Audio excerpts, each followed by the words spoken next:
Assalamualaikum warahmatullahi wabarakatuh. Selamat malam. Nama saya Firdaus Harumaha. Di sini saya mau mempresentasikan materi tentang sistem basis data. Pengertian basis data atau database. Di zaman teknologi saat ini, hampir seluruh masyarakat di Indonesia sudah menggunakan perangkat keras seperti komputer, handphone, laptop, dan lain sebagainya. Setiap hari kita selalu mengakses berbagai aplikasi baik secara offline maupun online. Sebelum proses tersebut terjadi, ada sebuah sistem yang berperan sebagai tempat penyimpanan data atau yang biasa dikenal dengan nama database. Apa itu database? Database adalah istilah teknologi jaringan komputer yang mempunyai sejumlah manfaat berupa penyimpanan data. Database memiliki fungsi dan jenis database di bidang teknologi. Database, atau yang dikenal juga dengan istilah basis data, adalah sekumpulan data yang dikelola dengan sedemikian rupa, berdasarkan ketentuan tertentu yang saling berkaitan, sehingga memudahkan dalam pengelolaannya. Lewat pengelolaan itulah, pengguna bisa mendapatkan kemudahan dalam mencari sebuah informasi, membuang informasi, maupun menyimpan informasi. Selain pengertian database di atas, terdapat pengertian lain dari database, yaitu sebuah sistem yang berguna untuk mengumpulkan file, arsip, atau tabel yang disimpan dan terhubung dalam berbagai media elektronik yang ada. Jenis dan fungsi database. Setelah memahami pembahasan apa itu database, kita juga perlu mengenali jenis dan fungsi dari database. Perangkat lunak khusus membutuhkan tempat untuk mengambil dan menyimpan data, serta informasi dari basis data. Hal itu sering disebut sebagai data manajemen sistem, atau biasa disingkat DBMS, atau sistem manajemen basis data. Database memiliki beberapa jenis dan fungsi yang beraneka macam. Selama ini, database mempunyai 5 jenis database yang beroperasi pada perangkat. Dari kelima jenis database tersebutlah, terdapat beberapa macam produk yang mempunyai fungsi berbeda-beda. Berikut jenis-jenis database beserta fungsinya. 1. Operational database.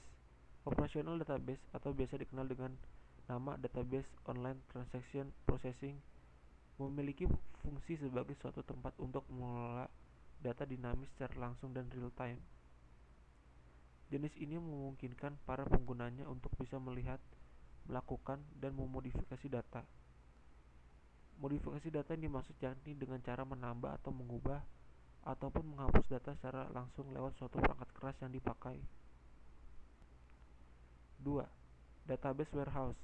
Database warehouse merupakan sistem basis data yang biasa dipakai untuk melakukan pelaporan dan analisis data. Sistem ini juga dianggap sebagai komponen inti dari business intelligence.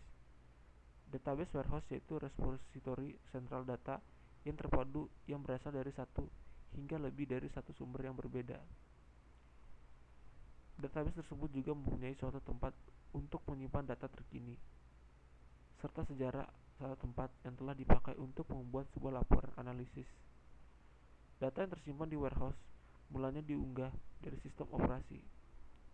Data tersebut dapat melalui penyimpanan operasional yang memungkinkannya kita untuk melakukan pembersihan data.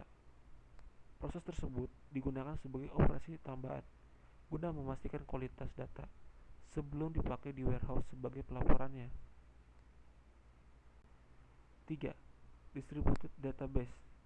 Distributed database merupakan suatu basis data dengan perangkat penyimpanannya yang tidak terpasang pada sebuah perangkat komputer maupun sejenisnya yang serupa.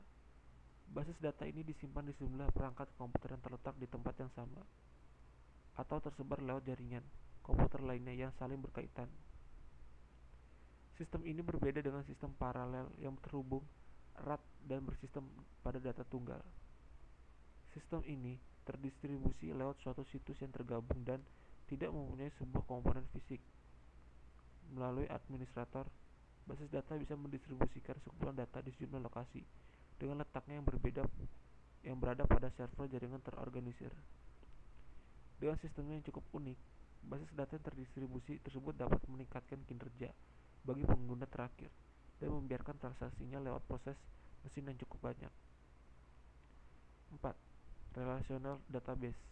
Relational database atau basis data relasional merupakan basis data yang mengorganisir berdasarkan pada model hubungan data. Banyak sekali perangkat lunak yang memakai sistem ini untuk mengatur dan memelihara basis data melalui hubungan setiap data. Pada biasanya, semua sistem memakai struktur query language atau SQL sebagai bahasa pemrograman untuk pemeliharaan basis data dan query. Manfaat database. Dari berbagai jenis dan fungsi dari database, terdapat juga manfaat dari database bagi penggunanya. Manfaatnya diantaranya adalah A. Kecepatan dan kemudahan. Sistem database memberikan sebuah kemampuan dalam menyeleksi data menjadi satu kelompok secara berurutan dengan cepat. Instrumen tersebut juga dapat menghasilkan pencarian informasi yang diperlukan bisa ditemukan secara cepat. Kecepatannya itu juga bisa dipengaruhinya oleh jenis database yang dipakai. Setiap jenis dari database tersebut memberikan sebuah kemampuannya secara berbeda-beda. B. Multi-user. Database memberikan sebuah kemudahan akses bagi para pengguna pada waktu yang bersamaan. Sistem ini juga memungkinkan akses pada suatu dokumen ke lebih dari satu pengguna, sehingga kinerja mesin dan jaringan dimudahkan lewat multi-user, sebab penyimpanan hanya memuat satu unit yang bisa diakses secara bersamaan. C. Keamanan data. Sistem database melalui bahasa pemrogramannya telah disusun secara safety atau aman melalui instrumen password, membuat data tersebut hanya dapat diakses pada pihak yang diizinkan. Manajemen tersebut sudah menerapkannya pada hampir seluruh sistem database, sehingga menjadikan keamanan data adalah hal prioritas bagi layanan sistem database. D. Penghematan biaya perangkat. Mempunyai suatu database terpusat sudah cukup bagi para perusahaan besar yang memerlukan pengumpulan data secara ringkas. Hal itu menjadikan perusahaan tidak membutuhkan ruang penyimpanan di tiap tempat yang berbeda. Lewat jaringan internet, cabang perusahaan di daerah terpencil pun dapat melakukan akses data yang ada pada pusat. E. Kontrol data yang terpusat. Database tidak membutuhkan server lebih dari satu dalam penggunaannya, sebab dengan cukup satu server terpusat untuk melakukan penyimpanan data, memudahkan data tersebut dapat diakses oleh banyak pengguna. Hal itu memberikan harga yang murah bagi perusahaan untuk melakukan investasi ruang penyimpanan data penting perusahaan. Sebagai contoh, adalah kantor perusahaan yang tidak perlu membuat suatu data di tiap divisinya. Setiap divisi dapat mengumpulkan data khusus melalui satu server yang telah ditentukan, sehingga laporan untuk atasan dapat menjadi ringkas. Poin F. Mudah membuat aplikasi. Kaitannya terhadap perusahaan, manakala perusahaan memerlukan aplikasi input data yang baru, programmer tidak perlu menyusun ulang struktur database. Dengan memakai struktur database yang telah disusun sebelumnya, sudah cukup untuk mengenali aplikasi input data yang baru. Banyaknya manfaat database tersebut juga dapat memberikan berbagai manfaat bagi manusia dalam membantu pekerjaannya, berawal dari penyimpanan data, pengumpulan data, mengelompokkan data penting, menghapus data, dan masih lain banyak sebagainya. Hal itu menjadikan instrumen ini menjadi sangat penting bagi para programmer ketika membuat suatu aplikasi web maupun perangkat keras. Itulah beberapa penjelasan mengenai apa itu database dan apa saja jenis dan fungsi database, serta manfaat yang diperoleh dari database. Mungkin itu saja dari saya. Mohon maaf bila ada kata-kata yang salah dan masih banyak kekurangan. Terima kasih. Wassalamualaikum warahmatullahi wabarakatuh. Selamat malam.